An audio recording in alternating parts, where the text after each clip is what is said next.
Бұл кешігіп келген көңіл. Бұл жылдарда мен әр кез қашқалақтап келем. Махаббатқа енді қайтып сенбес болған мен, сені жолықтырғаннан кейін менің тұтас өмірім бүкілдей өзгерді. Шын менде бақыт деген бас изесең, жаныңнан, басыңды шайқасаң алыстан табылатын ғана іс. Екі адам бір-біріне молырақ мүмкіндік бергенде ғана көп нәрсені өзгертуге болады. Бүгін мен бар күш-жігерімді жинап саған сезімді білдірем. Менің махаббатым Шаншан. Маған тұрмысқа шықшы. Жарайсың! Жарайсың!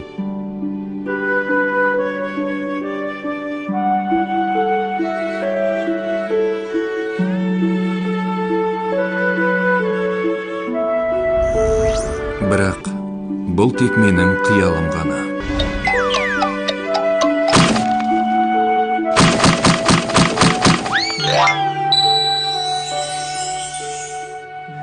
Жарайды, сенің шынайы көңіліңе бола, мен бар білімімді саған үйретейін.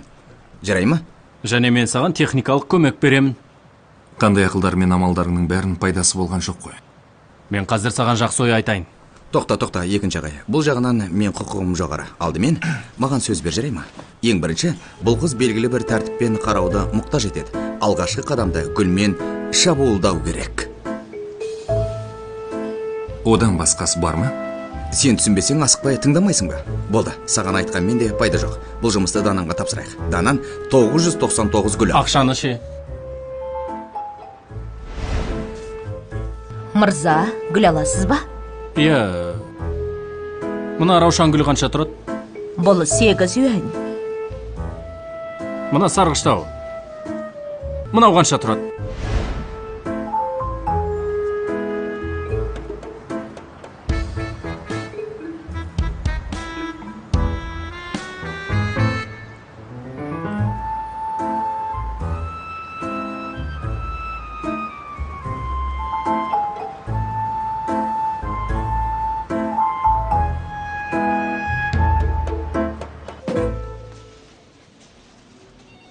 Гүл қайда?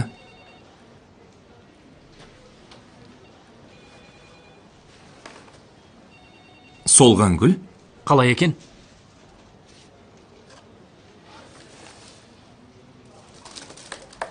Шынында да раушан гүл екен. 5 келі. 5000 талдан кем емес. Қалай? 100 юанға жетпейді. Сен мына сыртын қаптайтын қағазды, лентаны алып, бір қаптап лентамен бір ұрасаң, керемет болып шығады. Данан, сен осынша жылдан бері менің саған деген танымымды және жаңарттың. Рахмет. Менің ойымша, сен неше мың шашып, ана бірнеше раушан гүлін алғаныңмен 2 күннен артық баға алмайсың. Өте үлкен шығын. Мынау қандай тиімді? Қанша ақша? Лентамен мына сыртын қаптайтын қағазды есептемей қояйын, саған жеңілдік болсын. 100 юань. 200 юань. Осымен екеуміздің қарым-қатынасымыздың үзілуін сатып алам ба?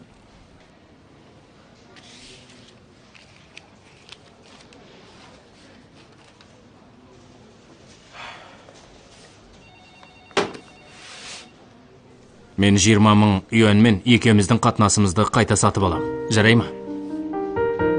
Сүй. Мен сенің қызметтен шегінгеніңді білем. Қиын.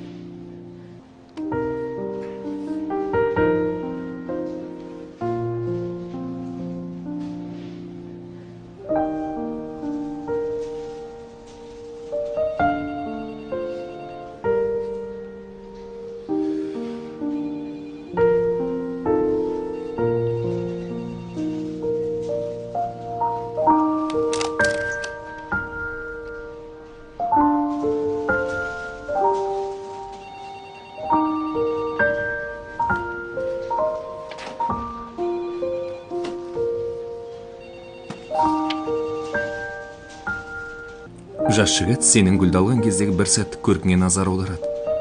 Ал пісіп жетілген жігіт сенің денсаулығыңды көбірек ойлайды.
Не боп қалды? Бұларың не? Әлде сендермен бір-бірлеп кеңесейін бе?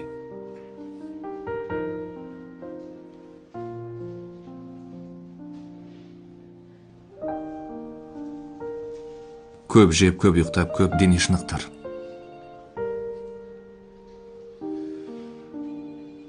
Кейін өз жұмыстарыңды қабылда. Кел. Майда тіліңді кейін нақты істерге пайдалан. Жарай ма?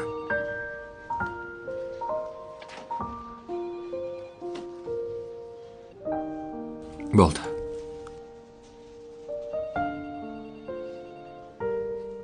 Сөз жоқ. Жақсы адам тау бас құра. Басеке, мен сөзсіз сізді сағынатын болам. Болды.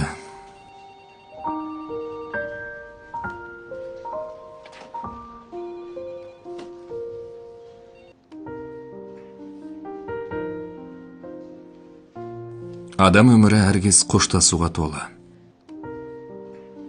Кету бұл аяқтау емес. Қайта жаңа бір жерде бастау үшін, сондай-ақ өмір әркезде де үмітке толы. Мен сендерді сүйем.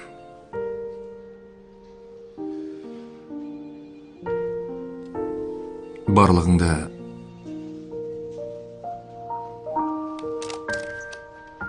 жақсы көрем. Сендерді.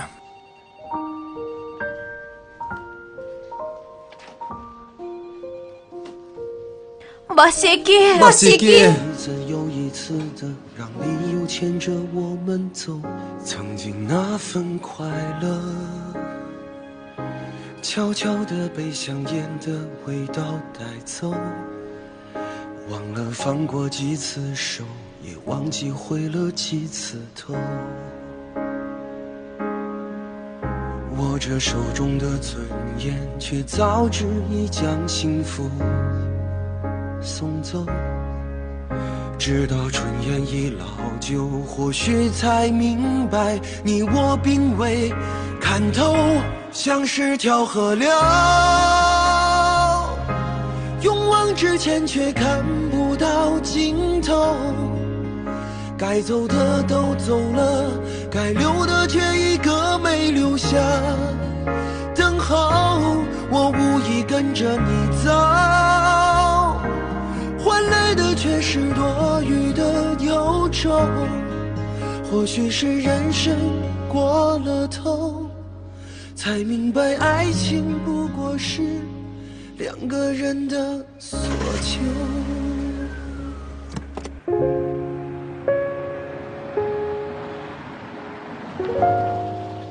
Ой, сен қалай келіп қалдың? Әлі тамақ ішпеген боларсың. Әй, мен саған кесіп алып келейін. Әке?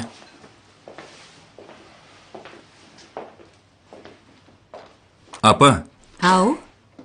Маған бір ромкала келіңші. Әкемен бір ашшы сейін.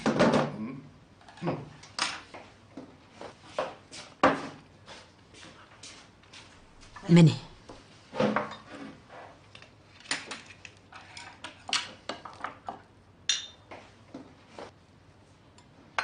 Мен қызметтен шегіндім. Не себепті? Біздің серіктікте жұмысшылар бір-бірімен сөз байласуға рұқсат берілмеген. Шаншан екеуміздің сөзсіз біреуміз кетуіміз керек болды. Мен және біраз қормаш дайындап әкелейін.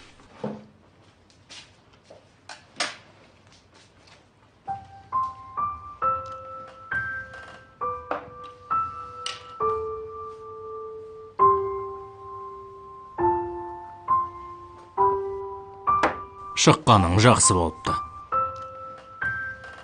Мен ажырасқан кезде ештеңемде жоқ, шығып ем. Қазір қызметімнен және шығып отырмын. Мен үйде бос жатып екеуіңе қарап қалады деп қорықпайсың ба? Сен тек өзің көтере алатын істесең, бұл отбасы мәңгі сені қолдайды. Әке, сіздің осылай айтарыңызды ойламаппын. Әу баста мен қызметімді маңызды деп санадым. Қызметтен шегінсем сөзсіз қиналатын шығарым деп ойлаған, бірақ қазір қайта өзімді еркін сезініп отырмын. Не үшін екенін білесің бе? Не үшін? Сен қазір сенімді бір жұмыспен айналысып жатырсың. Көптеген нәрселерді жоғалту арқылы басқасына қол жеткізуге болады. Таңдау жасауды үйрену керек. Жүрегіңмен сезіну керек. Қандай нәрсенің маңызды, қандай нәрсенің маңызсыз екенін түсіндің бе, ұлым? Сен ер жеттің. Әке, кішкентайымнан есейгенге дейінгі бұл сіздің мені екінші рет мақтауыңыз. Бірінші реткі қай кезде сонда? Мен бастауыш мектептің 3-ші сынып кезінде мен қарсы сыныптағы сабақтасымен төбелесіп қалдым. Мұғалім мені жазалап бір күн тұрғызып қойды. Ең соңында сіз бұл істің менімен қатысы жоқ екенін білдіңіз. Сол кезде де ұқсас менің иығымнан қағып бермек. Ағың бар. Бала де әлі жақ қалыпты. Істермес таула. Маған бірінші бітірген күні. Рет шаштаразға сақалымды қырдырған кез қалыңды. Бірінші рет менің жоңыз Дудудың туы.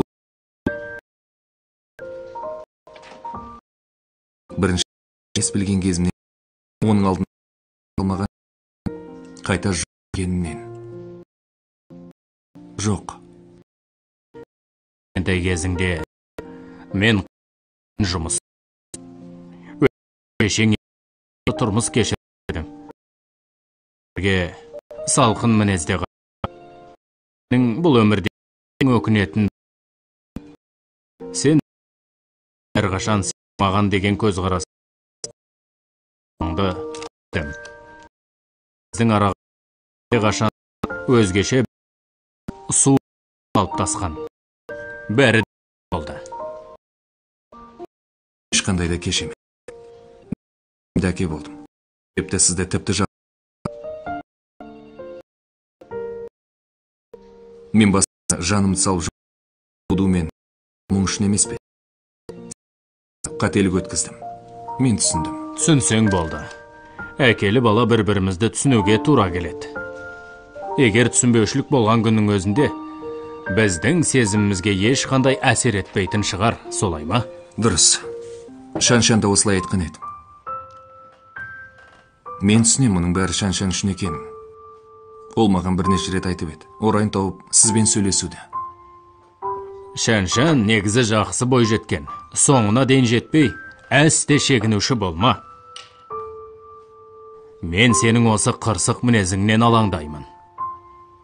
Сізден үйренбеймін ғой.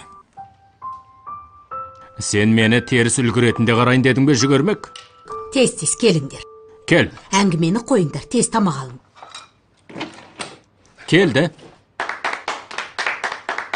Құттықтаймыз. Біз енді сені жұмыс басты адам деп айтпайтын болдық. Жақсылық айтылмайды, жамандық жерде жатпайды демекші. Бұл қалайша жаман іс болмақ? Соны айтам. Сенің қызметтен шегіндім деген қуанышты хабарыңды естіп, біздің екі бастық бізді арнаулы саған дастархан жайып тойлауға жіберді. Шараптың да аузын ашып қойдық. Келіңдер. Кел. Құттықтап қояйын. Кел.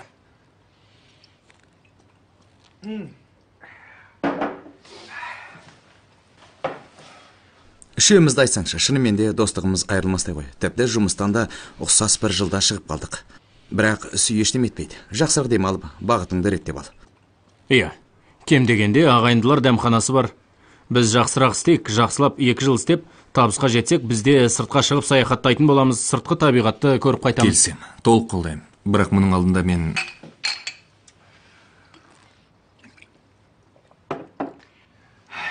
мен бір маңызды шаруаны аяқтауым керек.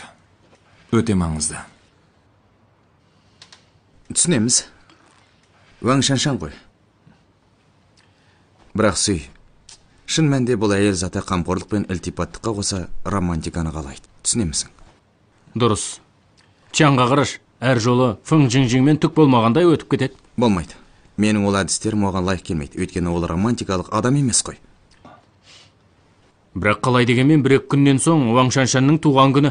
Жақсырақ ойластырайық, меніңше оған қандай тарту сыйласақ болады? Бұл дегенің ілуде бір кездесетін жақсы орай. Иә, Бұл жолы мен орайды жіберіп алмаймын. Осыған дейін талай қателік жібердім.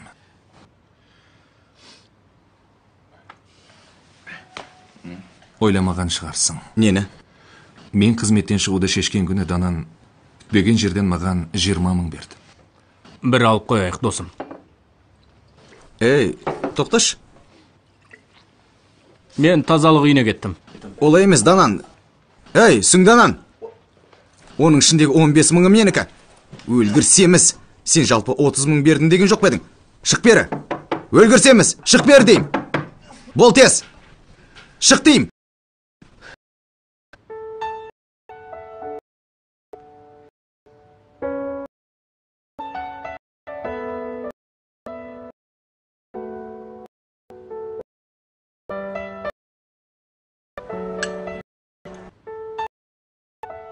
Сен әлі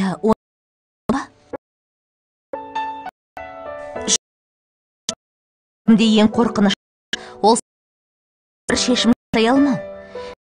Көңіліңде білем. Бұл іс осы араға сен Өзімді білмеймін. Бүгін оның көрген мен мүлдем. Ол тек сен баз кешеді. дегенмін, оны алдыңға елмен ынта беріліп бала не қарайлы салмаған. Сол үшін қаншалық маңызды екенін көр.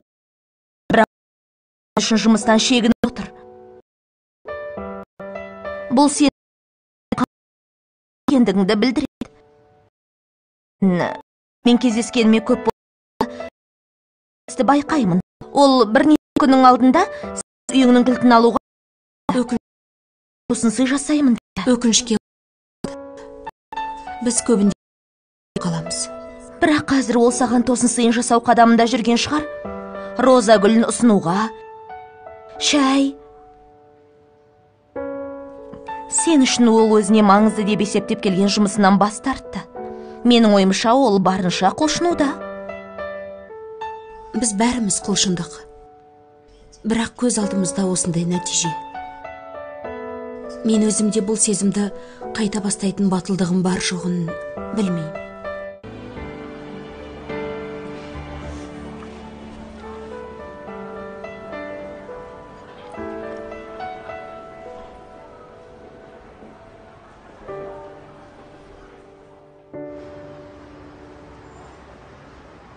Уаң директор, сүймеңгеруші келді. Уаң директор?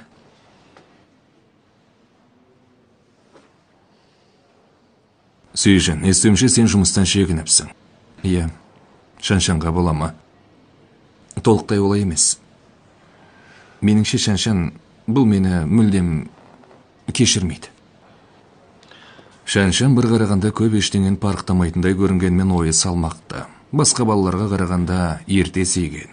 Өйткені оның кішкентай кезінде шешесі шетелге шығарам деді. Бірақ ол кезде Дади шағын серіктік болатын. Мен де сол кезде Дадидің болашақ дамуының жақсы екен байқап шешесіне талай рет қалуды өтінгем. Алайда ойлағаныма келіспей, Шаншанды ертіп кетіп қалды. Сол себепті Шаншан кішкентай кезінде әке қамқорлығын сезіне алмады. Сол себепті де қазіргідей мінезі пайда болды. Мен білем. Ол маған көп рет кішкентайында Францияда болған істерді айтып берген. Шаншан батыста білім алғанмен, сезімге келгенде ол аса ұқыппен қарайды.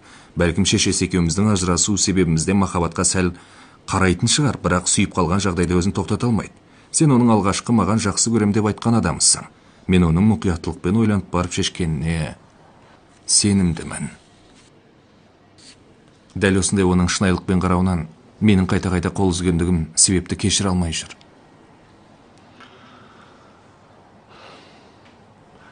Шаншанның шешесі жағы қалай болып жатыр? Көзқарасы дұрысталып келе ме? Негізі бұл істің апай жағынан көп қатысы жоқ. Бәрі менің өзімнің мәселем. Сенің бұл айтқаныңа өте риза болып отырмын. Болмаса сен үшін кеңесімді беріп көрейін бе? Уаң директор, осы рет келгенім сізден Шаншанның кішкене кезіндегі суреттерді сұрайын деген едім. Кішкене кезіндегі суреттері?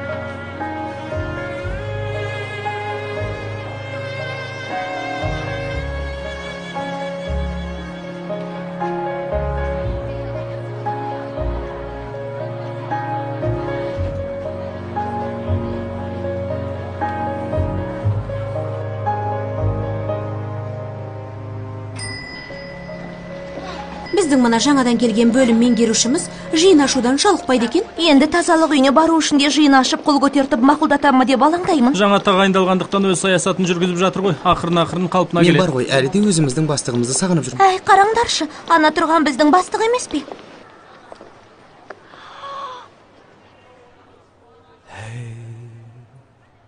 又开始想你，回忆被反反复复提起，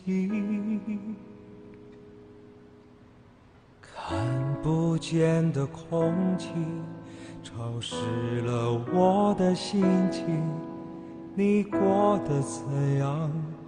现在在哪里？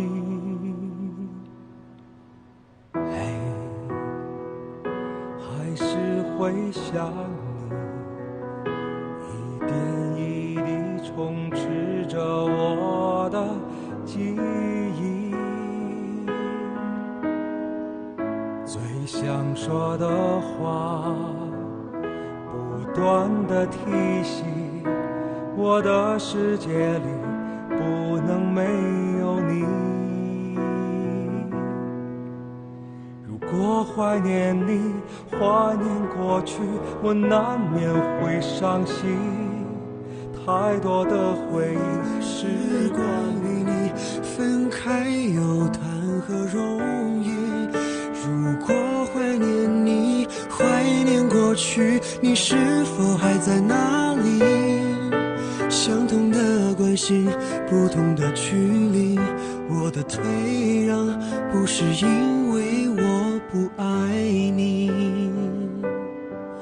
如果怀念你，怀念过去，我难免会伤心。太多的回忆是关于你，分开又谈何容易？如果怀念你，怀念过去，你是否还在那里？相同的关心，不同的距离，我的退让不是因为我不爱你。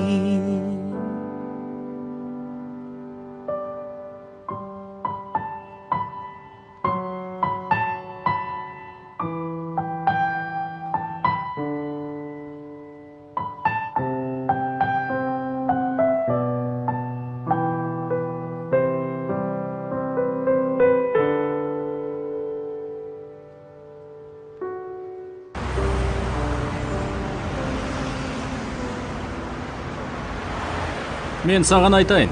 Негізінде, оның көз жасына ерік беруі жартылай табысқа жеткенің. Шәншән ана 25 кішкене қорапты көргеннен кейін сөз жоқ, жасын тия алмады. Сүйжін сенен басқаға тұрмысқа шықпаймын деген болар. Бірақ сенің бұл амалың тым қатыгез болды. Менің лапылдап тұрған кезімдегіден де асып кеттің. Бірақ ол осы уақытқа дейін әлі маған хабарласқан. Оның хабарласқан күтіп қайтесің. Сен қазір оған қоңырау шал. Келте хат жолда, қол қусырып отыр ма?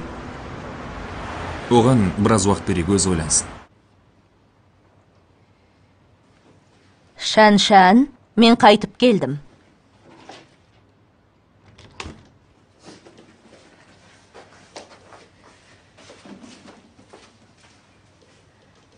Ой, шаршап кеттім ғой.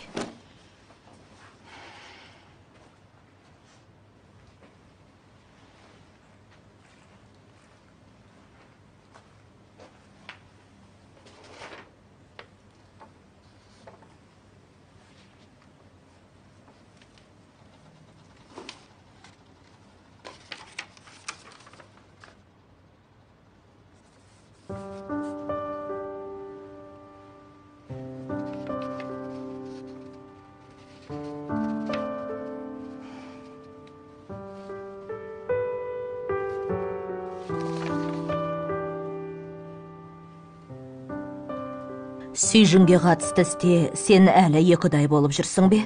Шән, сендерде болашақ болмайды. Негізінде кешкі тамақ кезінде айтамын ғой дегенмін. Екеуміздің Францияға қайтатын ұшақ билетін мен әлдеқашан алып қойдым. Осы жолы сені Францияға қайтаруым тек Сүйжін үшін емес. Шешеңнің досы Франциядан жаңадан инвесторлық серіктік ашты.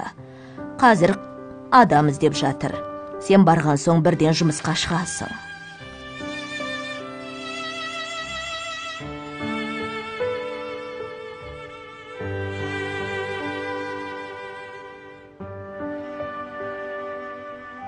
Шынын айтсам, Сейжін жақсы адам. Бірақ сендер бір-біріңе сай емессіңдер. Оның саған істегенін басқалар да істей алады. Қыз бала бәрі бірде өзінің шынайы сүйетін адамын табуы керек. Солай шығар.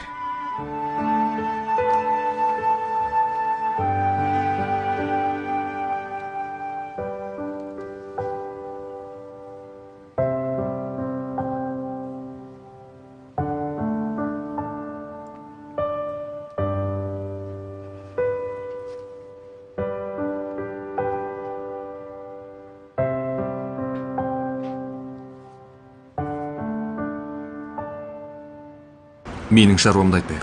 Дәмхана қалай болып жатыр? Жақсы. Осы айдағы айналым 100 мың. Не деген көп? Неге сен менің жалақымды қосып бермейсің? Сенің қайдағы жалақыңды қосам, шығынға тарат. Біз үй иесіне жұмыс істеп жатырмыз. Безендірудің ақшасы әлі қайтқан жоқ. Саған жалақы қосады екенмін тағы. Онда сенде қандай жоспар бар? 3 жылдық, 5 жылдық, 10 жылдық. Менде бар. 3 жылдық Хайдилау, 5 жылда Макдональдс, 10 жылда Мишлен. Жолымды бөгеме, сабайынан. Мен сенің айтқанын тыңдайыншы, қане. 3 жылда аяққа тұрсақ, 5 жылда бөлімшемізді ашсақ, 10 жылда сыртқы өлкеде істесек, досым, қаржы нарығынан шыға аламыз ба? Оны сенің қаржы топтарының арасында қалай жүруіңде? Мен саған айтайын, сен қызметтен шегінбе. Мақсатың жоғары екен. Әрине, біздің дәмхана қазір кішкене болғанымен 5 қаруымыз толық. Қатты жұмсақ, детальдардың бәрі жақсы. Оның үстіне жұмыскерлер де тіл алғыш. Сенің жұмыскерлер машығын билегеннен кейін бәрінің белі ауырып аяғы талмайтын болып еді. Жоғары қабатқа шықса да ентікпейтін болды. Ентікпейтін болды. Егер де сен кәсіпорынды жақсы жүргізгің келсе, артынан ақылдаса отырып кәсіпорынның түсінігі туралы әңгімелесейік.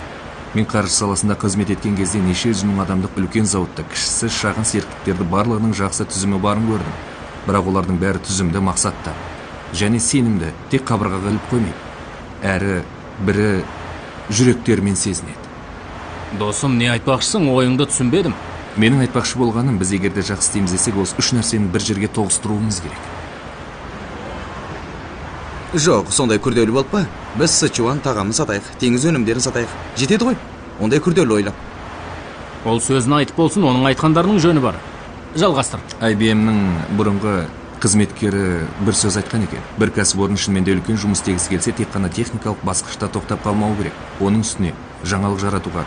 Сүй, мен сенің ойыңды түсінгендеймін. Ерекшелік серіктіктің ерекшелігі ғой. Сол сияқты дәмхананың да өзіндік ерекшелігі болу керек. Дұрыс айтасың. Бұл жаңалық жарату және іске асыру.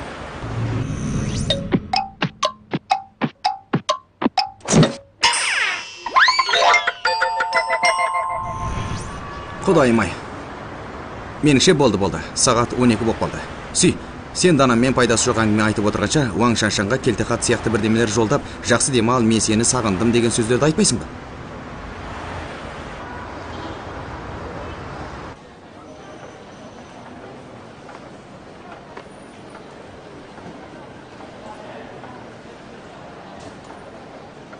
Сейжін, Апай, сен неге келдің?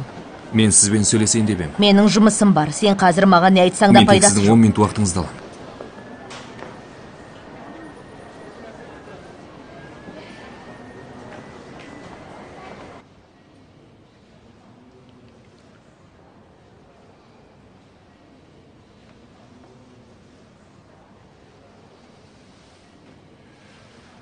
Апай, маған уақыт бергенің үшін алғысым шексіз.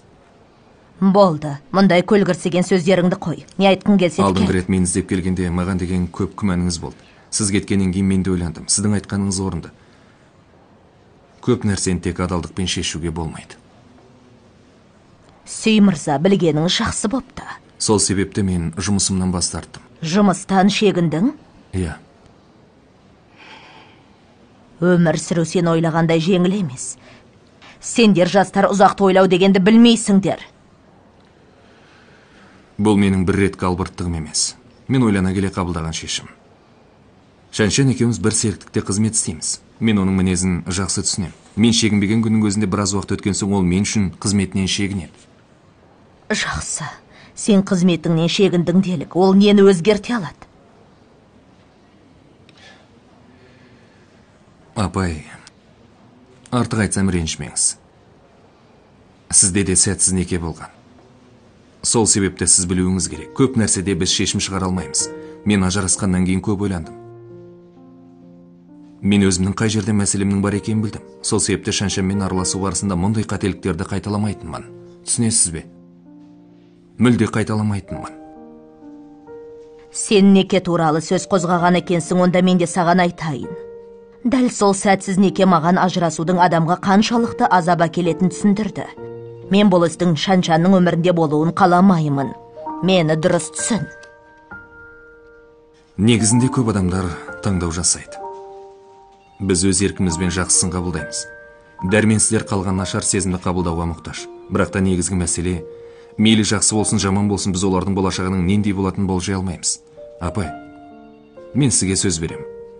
Шаншан екеуміздің жақсы болуымыз үшін мен бар күшімді салып құлшынамын. Сенің бұл айтқандарыңа келсем. Шаншан екеуің араңдағы жаман бөлігін мен сендер үшін әлдеқашан ойлап қойғам. Сендерді тоқтатуым сол сендерге көмектескенім. Екі жақта кейін қиналмасын дедім.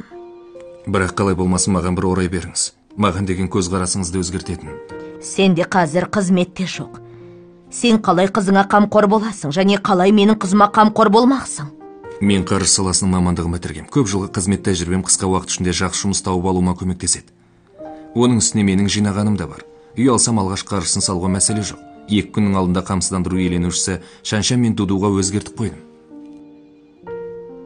Менің алдымда бұл сөздерді айтуың біраз сеніңше...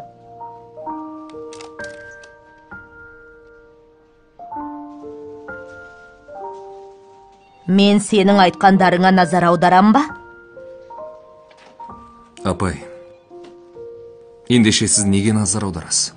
Кім менің қызыма жарқын болашақ бере алады? Мен тек қазіргіні жақсы дегенде, тіпті де жарқын болашақ боларын жақсы білем. Сүйжін, бұл 10 минуттық әңгіме өте бағалы болды.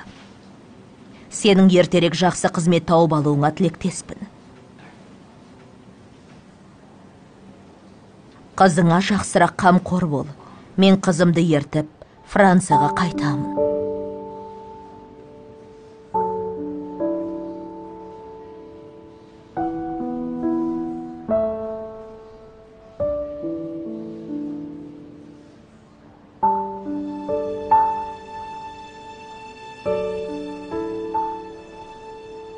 Тартуымды тапсырып алдың ба? Иә, рахмет. Естуімше Францияға қайтқалы жатыр екенсің. Қалай дегенмен...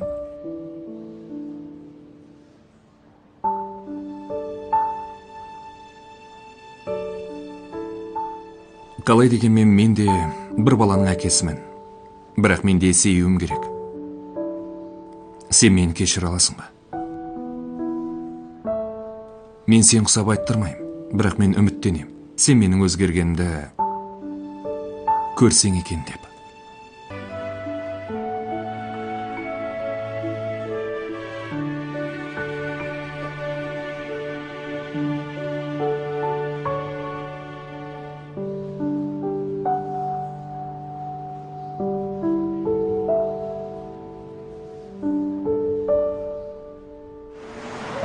Бір жыл өткен соң.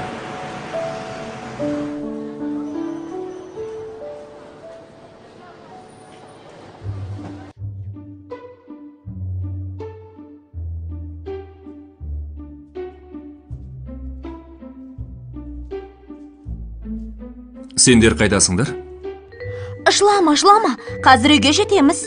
Қазір өз үйімізге барып тамақ жейміз. Қазір үйге жетеміз. Данан қазір Сычуан қуырмаштар бөлімшелес кәсіпорнының қожайыны.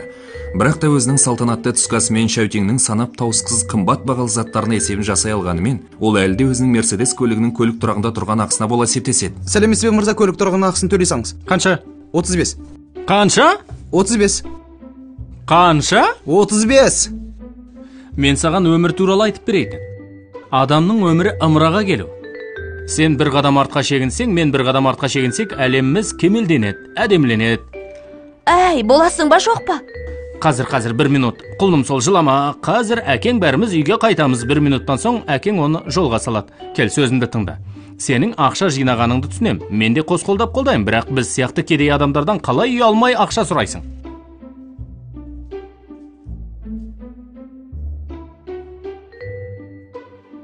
Сунчаңның ең ақыл тапқан шешімі ол данан құрған дәмханаға үлескер болуы. Сол себепті ол көп уақытында өзі жақсы көрген іспен айналыса алады. Фың Жиңжиңнің және бас ауруы басталды. Өйткені ауыты барған сайын Сунчаңға тартып бара жатыр. Ол Сунчаңға тартып барады.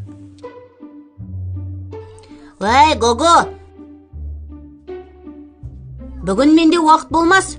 Ертең түстен кейін болсын. Ертең түсте біз жарыс машинасын ойнайық. Тек екеуміз ғана ескі машинамен ойнайық. Онда сенің қашан қолың босайды? Бүрсі күні ма?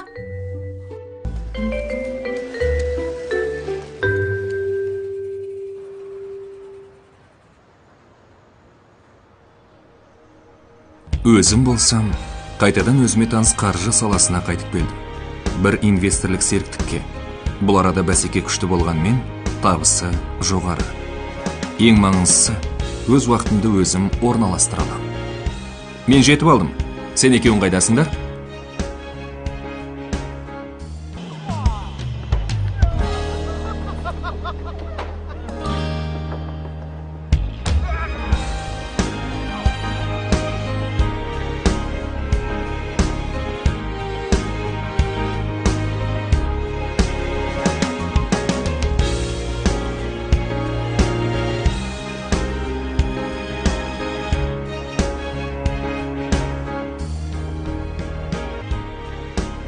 Бір жылдың алдындағыны ойлап тұрсың ба?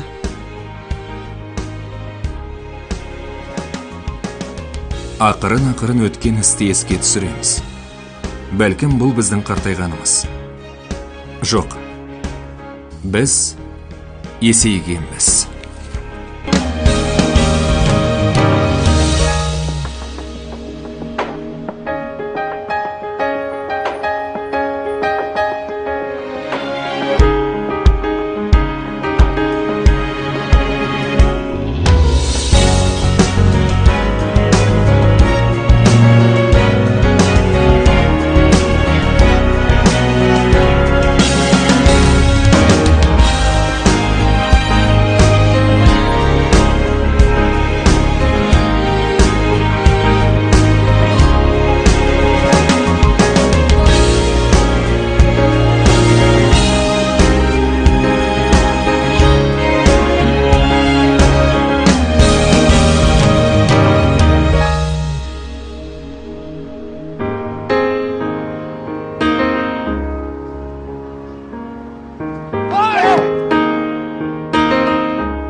说了太久，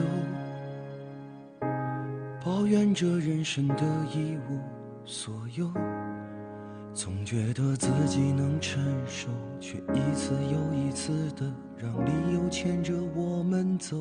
曾经那份快乐，悄悄地被香烟的味道带走，忘了放过几次手，也忘记回了几次头。握着手中的尊严，却早知已将幸福送走。直到春烟已老旧，或许才明白，你我并未看透，像是条河流，勇往直前却看不到尽头。该走的都走了，该留的却一个没留下。等候，我无意跟着你走，换来的却是多余的忧愁。